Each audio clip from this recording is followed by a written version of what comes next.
Alright, in this video we're going to talk about Unit 8, Objective 6, Total Distance Traveled. Now there's two types of questions that AP can ask you about how far something is traveled. We've seen one already, and it's the displacement. So if you recall, the displacement is how far you are from where you started. So how far from initial point.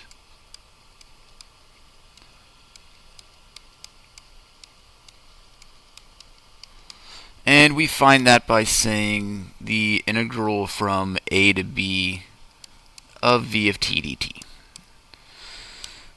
So we'll make this little circle so you don't think it's negative. So the total, or the displacement is going to be how far we are from where we started. We find that by integrating velocity, because the antiderivative of velocity would be position. That tells us the total change in position. The other thing that they can ask for is going to be total distance traveled.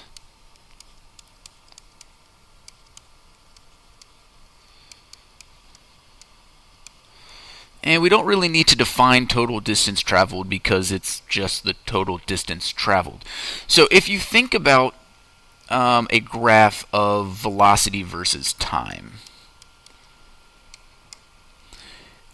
say we have some graph that looks like this, sine graph or whatever, and this is velocity.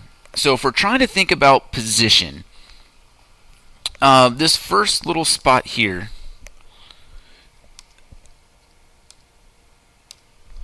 has some positive area, and that second little bump is going to have an equal negative area. So let's say that the area of each of those things is, say, plus or minus 3. So we're just going to kind of make that up, positive 3 and negative 3. If we were to integrate, let's call this value, say, b. If we were to integrate from 0 to b, finding the displacement, so if we went for displacement and we said the integral from 0 to b of v of t dt, we'd get 0. So our displacement's going to be 0. If we think about that whole first section, our velocity is positive, so we're moving to the right or we're moving up, whichever way. We're just going to go with right and left. We're moving to the right a certain amount, and then once we get to that spot where our velocity hits the x-axis, our velocity is 0, so we stopped moving. Then our velocity becomes negative, so we're moving to the left. And it turns out we moved left the same amount, so I ended up right where I started. So my displacement is going to be 0, so I'm not any farther from where I started. But if we think, I've walked a bit. I've walked a bit to the right, and then I've walked a bit to the left. So I have moved. I've made some sort of distance traveled, but my net gain, my displacement, is 0. So how we're going to tackle total distance traveled is we're going to think about the integral from a to b of the absolute value of velocity. So our total distance traveled is going to be the integral from a to b of the absolute value of velocity.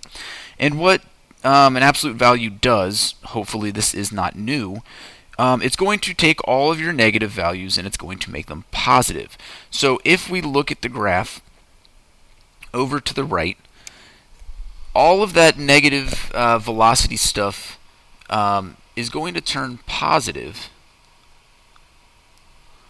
when we take the absolute value. So what was a negative 3 area under the curve is now going to be another positive 3 area under the curve.